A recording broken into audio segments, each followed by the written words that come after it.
ప్రభు పేరిట మీ అందరికీ వందనాలండి. అందరూ బాగున్నారా? నాకు ఇంతటి అవకాశాన్ని ఇచ్చి ఇలా నిలబడి వాక్యం చెప్తున్నానంటే దేవుని కృప, దేవునికే మహిమ కలుగును గాక.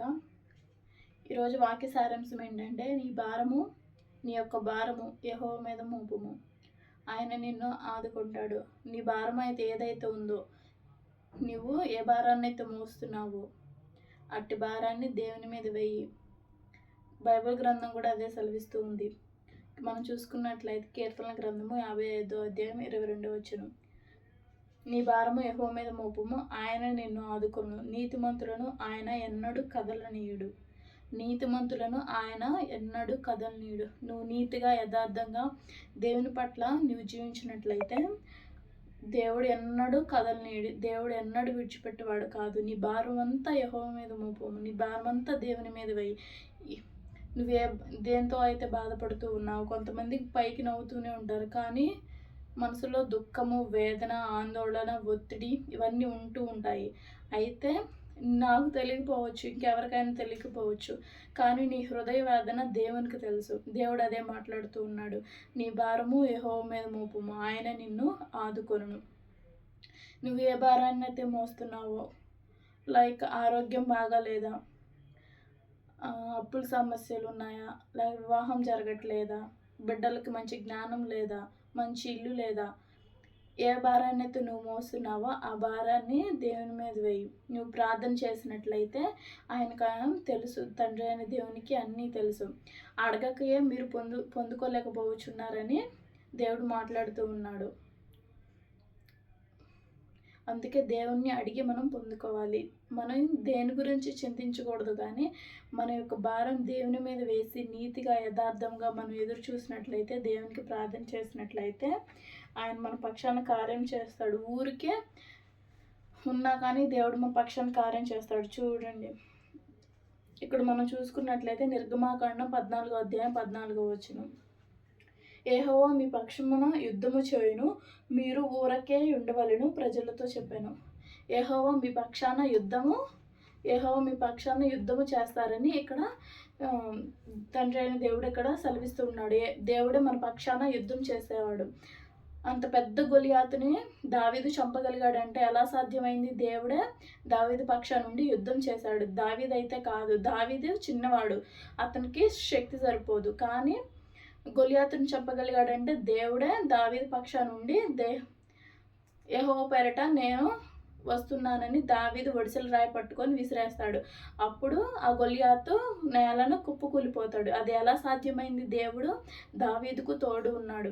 ఇక్కడ చూసుకున్నట్లయితే, ఇక్కడ సందర్భాన్ని చూసుకున్నట్లయితే, యెహోవా మీ పక్షమున యుద్ధము చేయును, మీరు ఊరకే ఉండవలెను ప్రజలతో చెప్పాను. ఇక్కడ మోషే ప్రజలతో చెప్తున్నాడు, యెహోవాయే మీ పక్షమున యుద్ధం చేస్తాడు. ఇక్కడ సందర్భం ఏంటంటే, ఇశ్రాయేల్ ప్రజలు ఐగుప్తు నుంచి విడిపింపబడ్డారు. అయితే వాళ్ళు వెళుతూ ఉన్నప్పుడు ఫరో సైన్యము వాళ్ళందరూ మళ్ళీ ఇశ్రాయేలు ప్రజల మీద దాడి చేయడానికి వస్తారు. ముందు చూస్తామో ఎర్ర సముద్రం ఉంది, ఎర్ర సముద్రం దాటి అవతలకి వెళ్ళాలి. వెనక చూస్తేనేమో ఫరో సైన్యం వస్తుంది ఇశ్రాయేల్ ప్రజలను పట్టుకోవడానికి, మళ్ళీ వాళ్ళని బానిసత్వానికి నడిపించాలని. కానీ ఇక్కడ మోషే ప్రజలందరికీ భరోసా ఇస్తున్నాడు, యెహోవా మీ పక్షాన యుద్ధం చేయను, దేవుడే మన పక్షాన యుద్ధం చేస్తాడు. మన భారం అంతా దేవుని మీద మోపుదాం, దేవుడు మన పక్షాన యుద్ధం చేస్తాడని గొప్ప బలాన్ని మోషే తన ప్రజలకు ఇచ్చాడు. ఇప్పుడు కూడా దేవుడు అదే చెప్తున్నాడు, మన పక్షాన దేవుడు యుద్ధం చేసేవాడు. మనం ఊరకే నిలిచుండి చూసి యెహోవా అనుగ్రహించు రక్షణను మనం పొందుకోవాలి. ఇక్కడ ఊరకే నిలిచుంటే దేవుడు మన పక్షాన యుద్ధం చేస్తాడు, ఎప్పుడు నువ్వు ప్రార్థన చేసినప్పుడు. అలాగే ఇంకా చూసుకున్నట్లయితే యెషయా గ్రంథము 41వ అధ్యాయం 10వ వచనం. నీవు నా దాసుడివనియు, నేను నిన్ను ఉపేక్షింపక ఏర్పరచుకుంటున్ననియు నేను నీతో చెప్పి ఉన్నాను. నీకు తోడై ఉన్నాను, దిగులు పడకము, నేను నిన్ను బలపర్తును, నీకు సహాయం చేయవాడను నేనే, నీతి అను నా దక్షిణ హస్తంతో నిన్ను ఆదుకొందును. ఇక్కడ చూసుకున్నట్లయితే దేవుడు ఏమని మనకు ధైర్యాన్ని చెప్తున్నాడంటే, నేను నీతో చెప్పి ఉన్నాను, నీకు తోడై ఉన్నాను. దేవుడు మనకు తోడై ఉన్నాడు. దిగులు పడొద్దు, దేని గురించి దిగులు పడొద్దు, చింతపడొద్దు. నేను నిన్ను బలపరుతును. దేవుడే మనల్ని బలపరిచే దేవుడు. అలాగే నేను నీకు సహాయం చేయబడను. దేవుడే మనకు సహాయకుడు. మనుషులను నమ్ముకుని ఉంటే కంటే యెహోవాను ఆశ్రయించుట మేలని ఉంది బైబిల్ గ్రంథంలో. ఎవరినైతే ఇప్పుడు మనుషుల్ని ఆశ్రయిస్తే మనం సహాయం దొరకపోవచ్చు, కానీ నేను నిన్ను బలపరుతును, నువ్వు నీకు సహాయం చేయవాడను నేనే.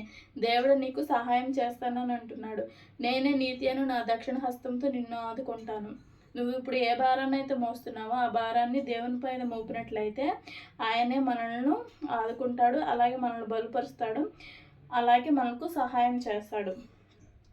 అయితే ఇంకా మనం చూసుకున్నట్లయితే చింతపడకూడదు, ప్రతి విషయంలోనూ చింతపడకూడదు. చూసుకున్నట్లయితే పిలుపులకు రాసిన పత్రిక 4వ అధ్యాయం 6వ వచనం 7వ వచనం, దేని గురించి చింతపడకూడదు కానీ ప్రతి విషయంలోనూ ప్రార్థన విజ్ఞాపనల చేత కృతజ్ఞతాపూర్వకముగా మీ విన్నపములు దేవునికి తెలియజేయడి. దేని గురించి చింతపడవద్దని ఇక్కడ తండ్రి అయిన దేవుడు సెలవిస్తూ ఉన్నాడు. ప్రతి దానికి చింతపడడం, ఏడవటం అట్లా జరుగుతూ ఉంటుంది కొందరి జీవితాల్లో. అయితే ఇక్కడ దేవుడు ఏమైనా సెలవిస్తున్నాడంటే దేని గురించి చింతపడొద్దు కానీ ప్రతి విషయంలో ప్రార్థన విజ్ఞాపనల చేత అంటే ప్రార్థన చేత మన ప్రార్థన చేసి దేవునికి మన చింతను మన ఇబ్బందులను దేవునికి తెలియజేసినట్లయితే ఇక్కడ తెలియజేయమని దేవుడు సెలవిస్తున్నాడు.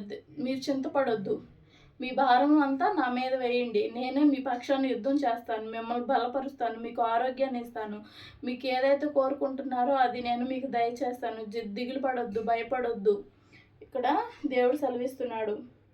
అలాగే మనం చూసుకున్నట్లయితే క్రైస్తవులకి ఆపదలు రావని కాదండి, ఖచ్చితంగా ఆపదలు వస్తాయి, కానీ వాటి నుంచి విడిపించేవారు ఎవరు?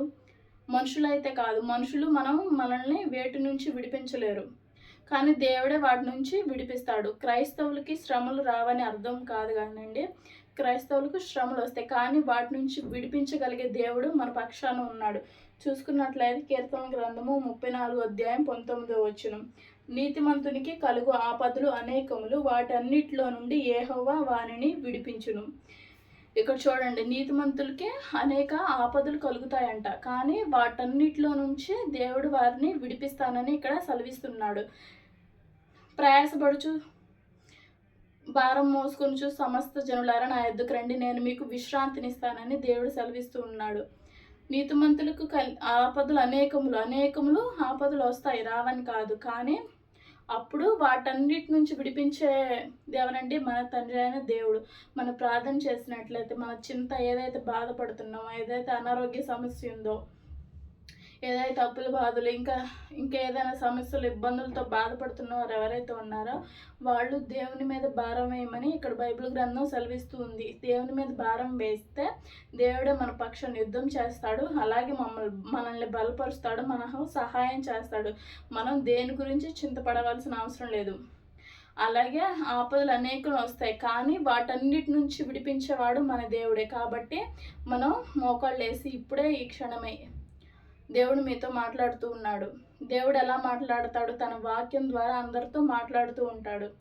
ఈ వాక్యం మీకు హృదయానికి తాకినట్లయితే మోకాళ్ళు వేసి మీరు ప్రార్థన చేయండి.